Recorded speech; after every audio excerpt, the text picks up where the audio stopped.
Ang tatlong panauhin ni Abraham. 18 kabanata. Nagpakita ang Panginoon kay Abraham nang nakatira pa siya malapit sa malalaking puno ni Mamre. Mainit ang araw noon, at si Abraham ay nakaupo sa pintuan ng kanyang tolda. Habang nagmamasid siya, may nakita siyang tatlong lalaki na nakatayo sa di kalayuan. Tumayo siya agad at dali-daling sumalubong sa kanila. Yumukod siya sa kanila bilang paggalang. At sinabi, Panginoon, kung maaari, dumaan po muna kayo rito sa amin. Magpapakuha po ako ng tubig para makapaghugas kayo ng mga paa ninyo at makapagpahinga sa lilim ng punong kahoy na ito. Kukuha rin ako ng pagkain para sa inyo upang may lakas po kayo sa inyong paglalakad. Ikinagagalak ko pong mapaglingkuran kayo habang nandito kayo sa amin.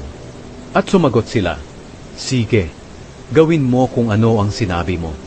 Kaya nagmadaling pumasok si Abraham sa tolda at sinabi kay Sarah, Kumuha ka ng kalahating sako ng magandang klaseng harina at magluto ka ng tinapay.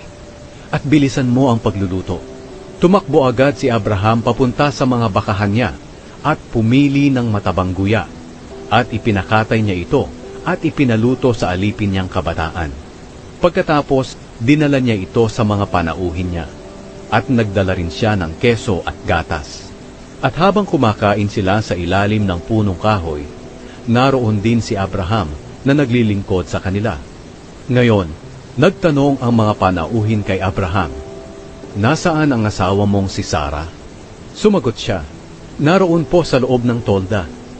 Ang isa sa mga panauhin ay nagsabi, Tiyak na babalik ako rito sa ganito ring panahon, sa susunod na taon, at magkakaroon ng anak na lalaki ang asawa mong si Sarah. Nakikinig pala si Sarah sa pintuan ng tolda na nasa likod lamang ni Abraham.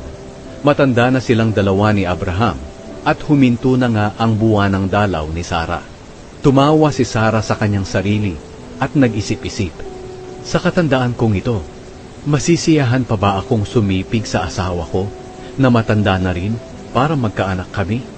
Nagtanong agad ang Panginoon kay Abraham, Bakit tumatawa si Sarah at sinasabi, Magkakaanak pa ba ako ngayong matanda na ako?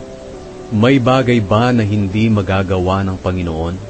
Tulad ng sinabi ko, babalik ako rito sa ganito ring panahon sa susunod na taon at magkakaroon ng anak na lalaki si Sarah.